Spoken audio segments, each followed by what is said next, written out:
What's going on, boys? We are just weeks away from the NFL season, which means we are just weeks away from fantasy football. I did my top 10 quarterbacks last week. Go check that out if you haven't. But we are here with the top 10 receivers and tight ends. We're going to do receivers first. Let's not waste any time, man. Let's get right into it. Coming in at 10, I got Malik Neighbors. Didn't rank last year because of the big injury, ACL. Is scary, but this is an elite receiver. If he can come back to even 80% of what he was, he will be a top 10 guy. Easily the best receiver on that offense. Jackson Dart's number 1. Hopefully he can come back healthy. I got him at 10, but he could jump up to, top 5. That's how good this guy is.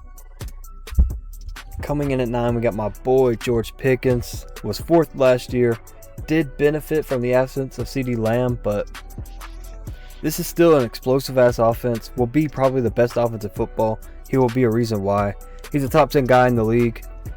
His stats will fall off a bit, but like I said, he's a top 10 guy in the league. He'll probably still be top 10 in yards, maybe even touchdowns. Don't not draft this guy just because CD's coming back. They're going to be well together. He's still going to have huge numbers. I got him at 9. Coming in at the 8th spot, I got Drake London. He was ranked 24 last year and missed some time, or a lot of time. But he's the number 1 receiver on an offense with elite potential. I have faith in Tua, to be honest with you. I know 99% of humans do not, but I think he could facilitate to the guys out there, the Drake Londons, the Bijans, the Pitts. Like I said, Q situation is scary, but I think he's talented enough to make it work regardless. He made it work with Penix. I think he can make it work with Tua. He's just got to stay healthy. I like him a lot. 7, I got AJ Brown. He was number 9 last year, but I think he's going to have a huge year this year. I think he could be even higher than 7. He's the number 1 option with an elite quarterback in Drake May, and he's somewhere he actually wants to be this year. He kept bitching about Philly last year, not getting the ball. He's going to get the ball this year. He's going to be fed. And like I said, he's the best receiver. He's the best offensive weapon on that team outside of Drake May. He should have a huge year. 6, I got Amon-Ra. He was 3rd last year. Again, another number 1 receiver on an elite offense. Jameson Williams is really starting to creep into that offense. Jahmyr Gibbs is going to get fed a lot more this year without Montgomery. But this guy will always get targets no matter what. He was 2nd in targets last year, only behind Jamar Chase. Like I said, he will always get fed. 5, I got CeeDee Lamb. He was 17th last year, but he missed a lot of time.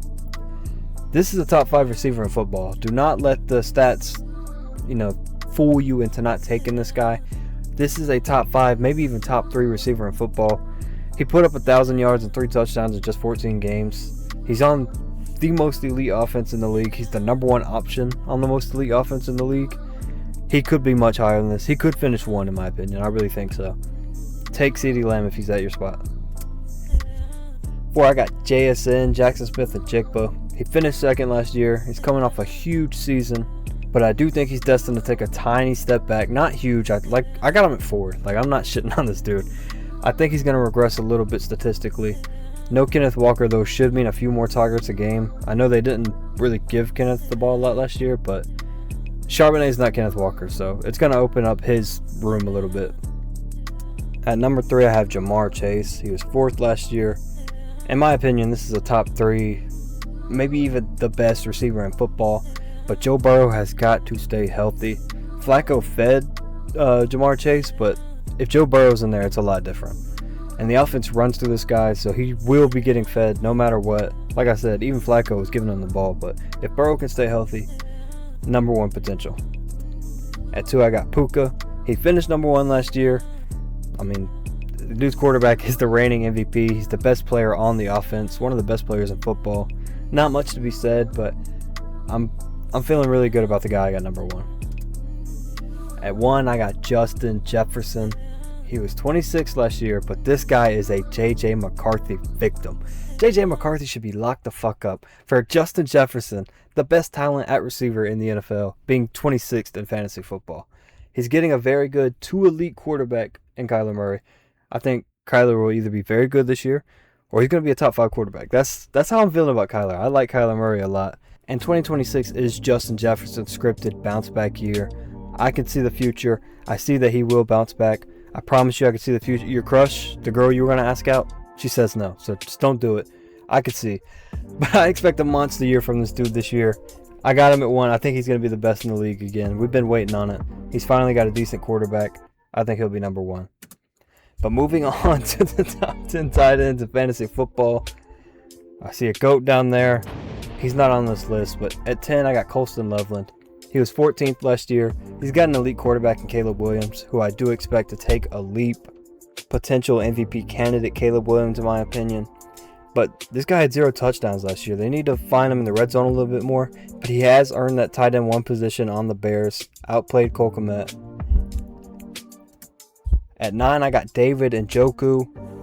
Wasn't ranked in the top 25 last year because why? I don't know. I get Fannin is great, but Njoku's a good-ass tight end. He's a great talent at tight end.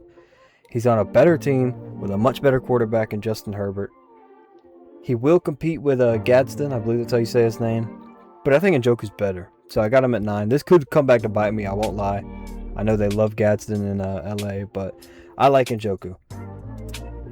At 8, I got Isaiah Likely. Again, not ranked in the top 25. That's because he was competing with geriatric Mark Andrews for whatever reason. He's easily the tight end 1 in New York.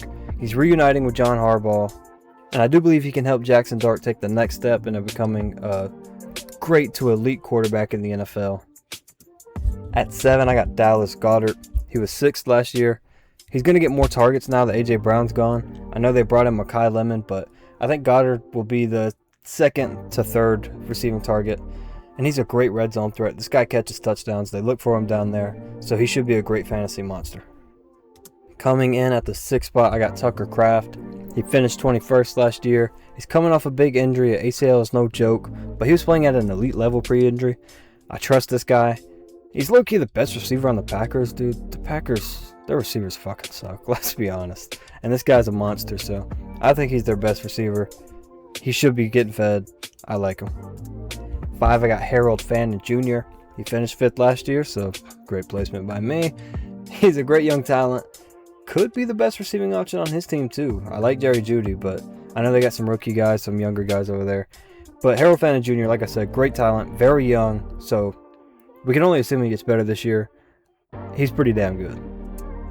At 4, I got everyone's favorite, Kyle Pitts.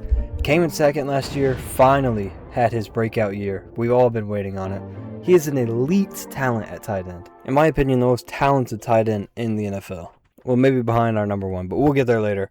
Tua has been great at facilitating to his tight ends. You look at Gesicki when he was with him and Jonnu Smith. Tua gets the ball to his tight ends. He doesn't force it, but he gets it there. They just need to involve Kyle Pitts more in the red zone. This dude is a massive human being. Get him the ball. They need to be giving him the ball the way the Eagles give Dallas Goedert the ball in the red zone. The way the Steelers have started looking for Darnell Washington. Like, Kyle Pitts should be getting fed in the red zone. I'm hoping Stefanski's smart enough to do that. I think Kyle Pitts could be 4, maybe even 1 by the end of the year. Tyler Warren, not much to be said here. He ranked 7th last year. Great talent. I believe Daniel Jones loves to give this guy the ball. And he's honestly the 2nd best receiver on the team. Maybe the best. I think he's better than Alec Pierce. But clearly the Colts love Alec Pierce, so we'll see how that goes. But this guy's a monster. Coming in at 2, I got Trey McBride. I know everyone's going to have him number 1. He was number 1 last year. Had a huge season. I just don't trust Jacoby Brissett. And I also don't trust Carson Beck in the slightest. So I'm a little worried about Trey McBride. He is great. Undoubtedly great talent at tight end. But my number 1, Brock Bowers, generational talent. Let's be real, this guy is a generational talent. People forgot because he was a Geno Smith and Kenny Pickett victim last year. This guy's generational. He ranked 8th last year, missed some time, but this year he's got a rookie quarterback, and we all know rookie quarterbacks loves to go to those tight ends. You know, shit gets fuzzy, they like to go to that tight end, dump it off. He's the best player on the offense. Ashton Jetsy's cool and all, but he's the best player on this offense. Best player on the team outside of Max Crosby. He will be looked at much more with Mendoza. Also got Kubiak at head coach now. A much more trustworthy offense to give him the ball. I think he's going to have a great year. But that's what I got, man. Tell me your thoughts down below. If you like my picks, if you don't. If there's anything else you guys want me to talk about, I got my running back video coming out next week. So subscribe. Make sure you don't miss that. I appreciate you guys watching, and I'll catch you in the next one.